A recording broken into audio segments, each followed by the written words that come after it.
நம்முடைய தமிழ் சொந்தங்கள் வெவ்வேறு நாடுகளில் வாழக்கூடிய நபர்கள்லாம் இருக்கீங்க.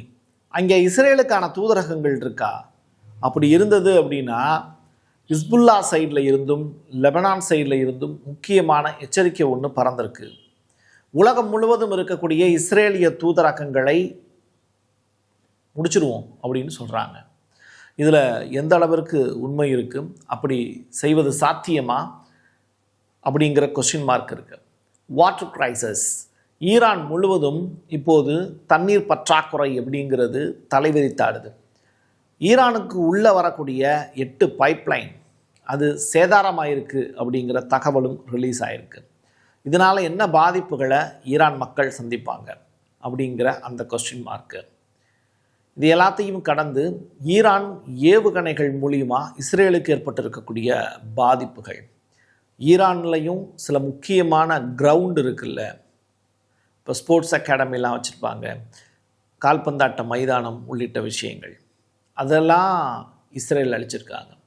ஈரானுடைய ஒட்டுமொத்த வளங்களையும் சூறையாடி கொண்டிருக்கிறது அமெரிக்கா. டீட்டெயில்டாக பேசுவோமா? வாங்க பார்க்கலாம் உறவுகளே. இது Prasad signature. Prasad signature media broadcasting private limited. நீங்க நியூஸ் ரீடரா மாறணுமா? கண்டென்ட் கிரியேட்டரா உருவாகணுமா? சேட்டலைட் சேனல்ல ரிப்போர்ட்டரா வேலை பார்க்கணுமா? டாக்குமெண்ட்ரி மேக்கிங்ல இருந்து ஜேர்னலிசம் பற்றிய முழுமையான பயிற்சி பெற உங்களுக்கான அருமையான வாய்ப்பு. எங்களை தேடி வாங்க. ஆன்லைன் மற்றும் நேரடி பயிற்சி வகுப்புகளும் சர்டிபிகேட் கோர்ஸாவே கத்துத்தரும். மீடியா துறையில் 10 ஆண்டுகளுக்கு மேல அனுபவம் உள்ளவர்கள் பயிற்சி கொடுப்பார்கள். வாய்ஸ் ஓவர் தொடங்கி வாய்ஸ்லெஸ் பீப்புளுக்காக உங்களை சிறந்த ஜேர்னலிஸ்டா உருவாக்க வேண்டியது எங்களோட பொறுப்பு. ஸ்கூல்ஸ் அண்ட் காலேஜஸ்ல ஜூனியர் ஜேர்னலிஸ்ட்ங்கிற பேர்ல ஒர்க் ஷாப்பும் கண்டக்ட் பண்ணி கொடுக்கிறோம். மோட்டிவேஷனல் ஸ்பீக்கரா கடந்த 15 ஆண்டுகளா கல்வி நிறுவனங்களுக்கு நிகழ்ச்சிகளும் நடத்தி தரோம்.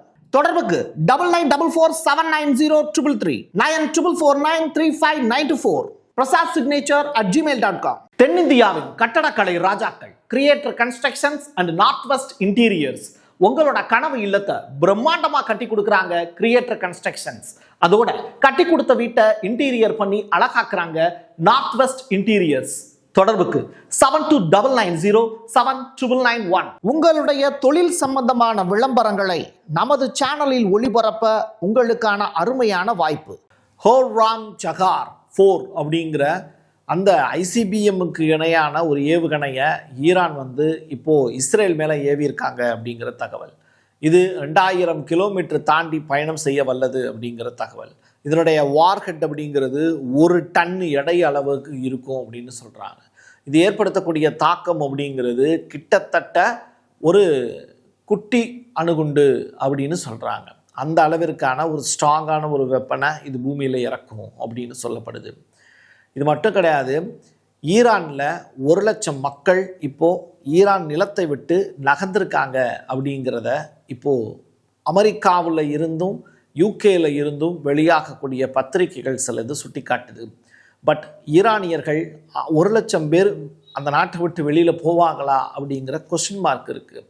யூரோப் சைடில் இருந்து வெளியாகக்கூடிய செய்திகள் ஈரானுக்கு எதிராகவும், மிடில் ஈஸ்டில் இருந்து வெளியாகக்கூடிய பத்திரிகைகள் அமெரிக்காவுக்கு எதிராகவும் இஸ்ரேலுக்கு எதிரான செய்திகளாகவும் தான் இருக்குது. தொடர்ச்சியாக சில ஆய்வுகள் பண்ணி தான் நம்ம சில உண்மைகளையும் கண்டறிய வேண்டியது இருக்குது. அந்த வகையில் பார்த்த செய்தியை பகிர்கிறேன், எந்த உள்நோக்கமும் அல்ல. இந்த தகவலை யார் சொல்லியிருக்கா அப்படின்னா ஐக்கிய நாடுகள் சபையும் இதே ஸ்டேட்மெண்ட்டை சொல்லியிருக்காங்க. இன்னொரு புறம் பேரலாக அமெரிக்காவினுடைய F-15 போர் விமானம் 4 தகர்க்கப்பட்டிருக்கு அப்படிங்கிற செய்தி. தொடர்ச்சியாக இந்த F-15 விமானங்கள் மட்டும் ஏன் இந்த அளவுக்கு அடி வாங்கிட்டு இருக்குன்னு தெரியல. 1971 ஒரு சம்பவம் ஒன்று பண்ணாங்க. யார் பண்ணாங்க அப்படிங்கிறது முக்கியம் இல்லை. துர்க்மெனிஸ்தான் அப்படின்னு சொல்லிட்டு ஒரு இடம், அங்கே சோவியத் பணியாளர்கள்லாம் ஒரு முக்கியமான விஷயத்துக்காக பூமிக்கு அடியில் குழி தோண்டினாங்க. அது மீத்தேன் எரிவாயு எடுக்கிறதுக்காக தோண்டினாங்க. அப்போது ஒரு பெரிய பள்ளத்தில் தீ பரவுச்சு. கடைசி வரைக்கும் அந்த பள்ளமாகவே தான் இருக்கே தவிர இன்ன வரைக்கும் யாராலையும் அதை மூடவே முடியல. அந்த துளை 52 ஆண்டுகளுக்கும் மேலாயிடுச்சு. இன்னமும் அப்படியே தான் இருக்குது. இன்ன வரைக்கும் யாராலையும் சரி செய்யவே முடியல. பூமிக்கு அடியிலையோ பூமியிலையோ சில மாற்றங்களை செயற்கையாக ஏற்படுத்தக்கூடிய பட்சத்தில் இந்த மாதிரியான விளைவுகள் ஏற்படுவது இயற்கை கொடுக்கக்கூடிய தண்டனை. அது மாதிரி அமெரிக்கா இந்த டூம்ஸ்டே நியூக் டெஸ்ட்டை செஞ்சு முடிச்சிருக்காங்க. அதை ஈரானுக்கு எதிராக பயன்படுத்தினாங்க அப்படின்னா ஜப்பானில் ஏற்பட்ட அழிவை விட பெரிய அளவில் இருக்கும் அப்படின்னு சொல்கிறாங்க. இதை அமெரிக்கா பிரம்மாஸ்திரமாக பயன்படுத்தக்கூடிய பட்சத்தில் ஈரானில் அடுத்த 100 ஆண்டுகளுக்கு ஒரு பெரிய பாதிப்பு இருக்கும் அப்படின்னு கணக்கிடுறாங்க. மத்திய கிழக்கு நாடுகளில் ரொம்ப முக்கியமான பிரிக்ஸ் கூட்டணியில் உறுப்பினராக இருக்கக்கூடிய ஈரானோடு இந்தியா மறுபடியும் நல்ல டைப்பை மேற்கொள்வதற்கு திட்டமிடுறாங்க. இதனால் ஈரானுடைய ஃபாரின் மினிஸ்டர்கிட்ட நம்முடைய ஃபாரின் மினிஸ்டர் ஜெய்சங்கர் அவர்கள் ஒரு முக்கியமான ஸ்டேட்மெண்ட்டுக்காக ஃபோன் பண்ணி பேசியிருக்காங்க. இந்தியாவினுடைய வருத்தத்தையும் பதிவு செஞ்சுருக்காங்க. அதே நேரத்தில் தொடர்ச்சியாக ஈரானுக்கு செய்ய வேண்டிய உதவிகள் என்னென்ன அப்படிங்கிறதையும் கேட்டு தெரிஞ்சுக்கிட்டு இருக்காங்க. 2 பேரும் பரஸ்பரமாக பேசிக்கொண்ட நிகழ்வுகளும் போர் தொடர்பான விடயங்களை பகிர்ந்து கொண்ட நிகழ்வுகளும் நடந்துகிட்டு இருக்கு. ஈரானில் இருக்கக்கூடிய இந்திய மாணவர்களை பத்திரமாக மீட்பது, ஈரானில் இருக்கக்கூடிய மக்களை டைரக்டாக இந்திய மக்கள் வரணும் அப்படின்னா அவங்களுக்கான கேட்டை ஓப்பன் பண்ணுறது தொடர்பான மிக முக்கியமான நுழைவு வாயில்கள் திறந்து விடப்பட்டிருக்கு அப்படிங்கிற தகவல் ரிலீஸ் ஆகிருக்கு. பாஸ்போர்ட் மட்டும் கையில் வச்சுருந்தாங்கன்னா போதும், அவங்க வெளியில் போவதற்கான வாய்ப்பை ஈரான் அரசு இப்போ ஏற்படுத்தி கொடுத்துக்கிட்டு இருக்காங்க அப்படிங்கிற தகவலும் ரிலீஸ் ஆகிருக்கு. ஈரான் குறித்த கிரெம்ளினுடைய செய்தி தொடர்பாளர் பெஸ்கோவ் அவர்கள் ஒரு முக்கியமான இன்டர்வியூ அந்த நாட்டினுடைய செய்தி ஊடகத்தில் இருக்கக்கூடிய ஒரு பெண் செய்தியாளருக்கு கொடுத்துருக்காரு.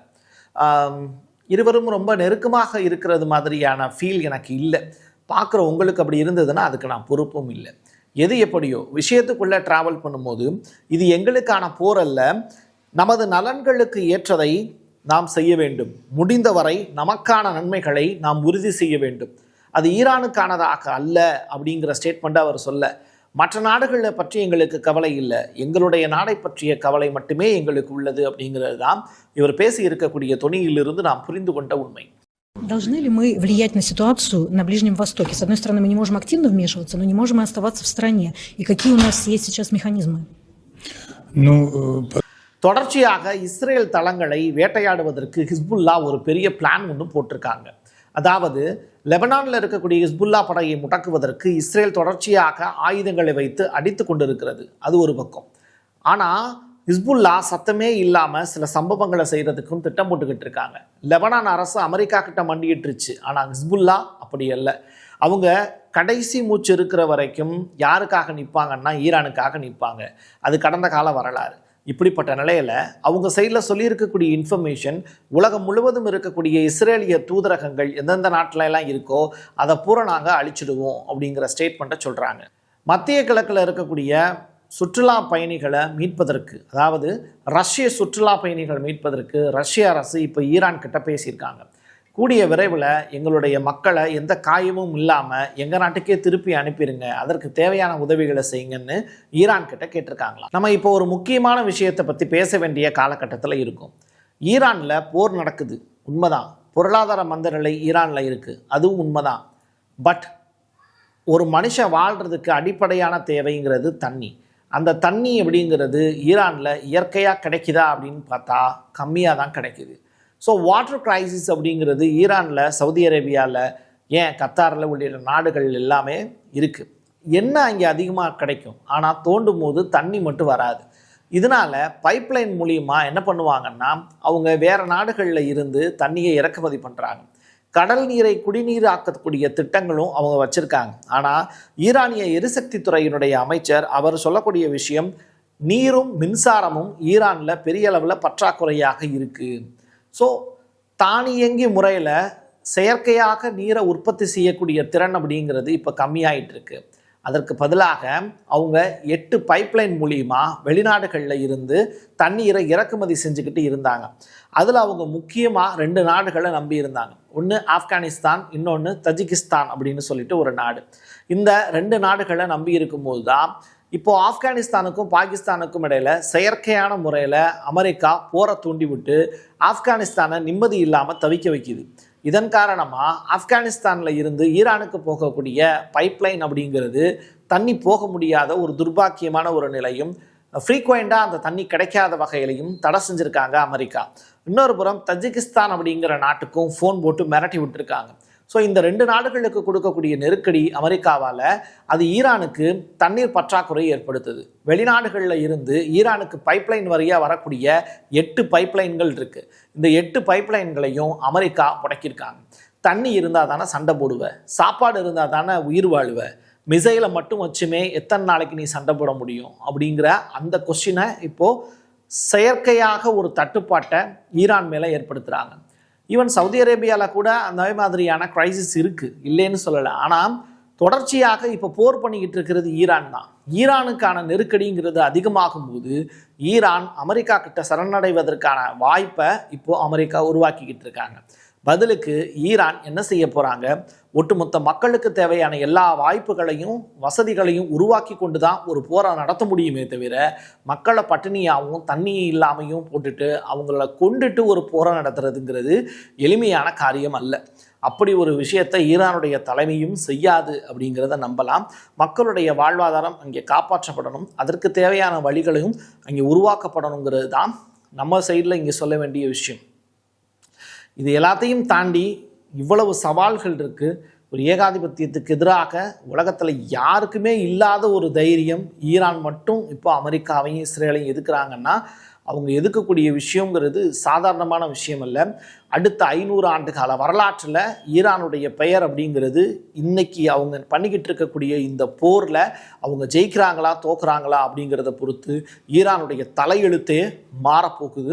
அப்படிப்பட்ட ஒரு காலகட்டத்தில் நம்ம வாழ்ந்துக்கிட்டு இருக்கோம், அதை பற்றி பேசிக்கிட்டு இருக்கோம் அப்படின்னா நமக்கு கிடைத்த ஒரு பெரிய வாய்ப்பு தான் இது. என் கையெழுத்து என் மக்களுக்கானது உறவுகளே, மீண்டும் ஒரு பதிவில் சந்திக்கலாம். நன்றி, வணக்கம். தென்னிந்தியாவின் கட்டடக்கலை ராஜாக்கள் creator constructions and north west interiors உங்களோட கனவு இல்லத்தை பிரம்மாண்டமா கட்டி கொடுக்குறாங்க கிரியேட்டர் கன்ஸ்ட்ரக்ஷன்ஸ். அதோட கட்டி கொடுத்த வீட்டை இன்டீரியர் பண்ணி அழகாக்குறாங்க நார்த் வெஸ்ட் இன்டீரியர்ஸ். தொடர்புக்கு 72907991. உங்களுடைய தொழில் சம்பந்தமான விளம்பரங்களை நமது சேனலில் ஒளிபரப்ப உங்களுக்கான அருமையான வாய்ப்பு.